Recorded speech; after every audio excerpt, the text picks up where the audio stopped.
अनेक लोकांच्या घरात चिमण्या स्वतःचं घरटं बांधतात.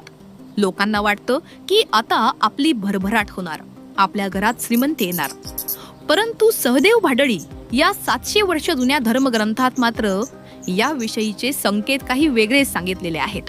सहदेव भाडळी म्हणतात की तुमच्या घरात जर पूर्व दिशेला चिमणीनं घरटं बांधलं असेल तर तुम्हाला समाजात मान सन्मान मिळेल, प्रतिष्ठा मिळेल, परंतु पैसा पाणी मात्र येणार नाही.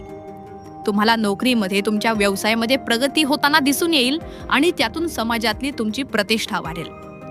जर चिमणीनं तुमच्या घरात पश्चिम दिशेला तिचं घरटं बांधलं तर मात्र मोठा आर्थिक लाभ म्हणजे पैसा पाणी तुमच्याकडे येईल आणि तुमची प्रगती सुद्धा होईल.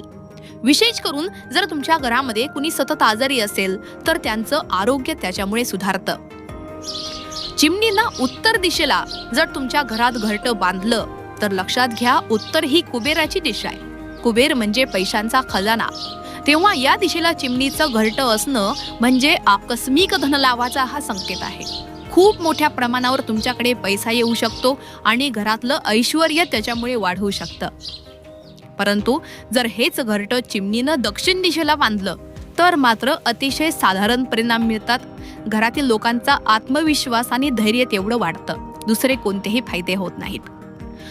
जर चिमणीनं ईशान्य कोपऱ्यामध्ये तिचं घरटं बांधलं, ईशान्य म्हणजे काय तर पूर्व दिशा आणि उत्तर दिशा यांच्या मधली दिशा, तर या दिशेला ईशान्येला घरटं बांधणं अतिशय शुभ मानलेलं आहे. याच्यामुळे घरातली निगेटिव्ह एनर्जी म्हणजे नकारात्मक ऊर्जा नष्ट होते आणि घरात सुख शांती समाधान नांदू लागतं. घरातील लोकांचा आध्यात्मिकतेकडे कल वाढतो. जर चिमणीनं आग्नेय कोपऱ्यामध्ये, आग्नेय म्हणजे त्या ठिकाणी दक्षिण दिशा आणि पूर्व दिशा यांच्या मधली दिशा, या दिशेला जर चिमणीनं घरटं बांधलं तर अशा घरातील मुलांची प्रगती खूप लवकर होते. विवाहासारख्या शुभ कार्यातले अडथळे निघून जातात आणि जर तुमच्या घरात मूलबाळ होत नसेल, अर्थात वंशवृद्धी होत नसेल तर त्याचे देखील योग निर्माण होतात. लक्षात घ्या, वास्तुशास्त्रानुसार जेव्हा चिमणी तुमच्या घरामध्ये तिचं घरटं बांधते तेव्हा आपल्या घरातले 10 प्रकारचे वास्तुदोष आपोआप दूर होतात. थोडक्यात चिमणीच्या घरट्याला नैसर्गिक वास्तुदोष दूर करणारं मानलं गेलेलं आहे. अनेकदा काय होतं की आपल्या घराचं बांधकाम अपूर्ण राहतं आणि त्याच्यामुळे सुद्धा वास्तुदोष निर्माण होतो. अशा वेळी जर चिमणीनं तिचं घरटं आपल्या घरात बांधलं तर या अपूर्ण बांधकामाचे दोष सुद्धा त्यातून निघून जातात. चिमणीचा जो चिवचिवाट असतो, जो तिचा आवाज असतो, तो आपल्या घरातली निगेटिव्ह एनर्जी बाहेर काढतो आणि पॉझिटिव्ह एनर्जी येते. परिणामी आपल्या घरामध्ये सौभाग्य निर्माण होतं.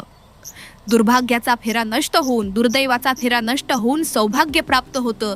आपल्या पत्रिकेत जर काही अशुभ ग्रह अशुभ फळ देत असतील तर त्याचा देखील परिणाम बऱ्याच अंशी कमी होतो.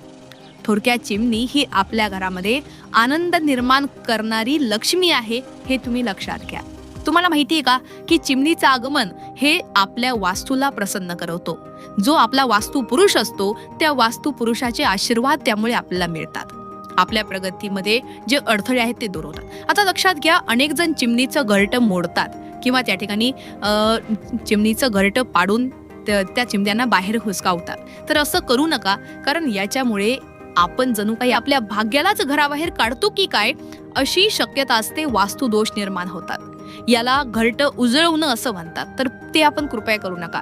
अनेक जण चिमणीच्या घरट्यातल्या अंड्यांना, पिल्लांना स्पर्श करतात. लक्षात घ्या, मानवी स्पर्शामुळे पक्षी घरटी सोडून जाऊ शकतात आणि मग त्यांच्या पक्ष्यांची काळजी, त्यांच्या पिल्लांची काळजी घ्यायला कोणी उरत नाही. ज्या भागामध्ये चिमण्यांनी त्यांचं घरटं केलंय शक्यतो त्या ठिकाणी आपला वावर कमी ठेवा, आपली हालचाल कमी ठेवा. त्यांना त्या ठिकाणी त्यांच्या जीवनाचा आनंद घेऊ द्या. खिडक्या दारं पूर्णपणे बंद करू नका. आता अजून एक महत्त्वाची गोष्ट बघा, जेव्हा चिमण्या आपल्या घरामध्ये प्रवेश करतील तेव्हा खिडकीमध्ये किंवा गॅलरीमध्ये त्यांच्याकरता थोडंसं एक पाण्याचं भांडं नक्की ठेवा. त्यांना पाणी देत चला आणि थोडेसे धान्याचे दाणे सुद्धा आपण त्यांना नक्की ठेवा, जेणेकरून जो काही प्रकृतीचा संकेत आहे की आता आपली प्रगती होणार आहे तर त्याच्यामध्ये आपण देखील आपला थोडासा हातभार नक्की ठेवा. तर हा व्हिडिओ आवडला असेल तर लाईक नक्की करा. चिमणीने तुमच्या घरात घरटं बांधलंय का आम्हाला कमेंट करून नक्की सांगा. हा व्हिडिओ जास्तीत जास्त शेअर करा आणि अशाच प्रकारच्या माहितीसाठी आपल्या यूट्यूब चॅनलला जरूर सबस्क्राईब करा. धन्यवाद.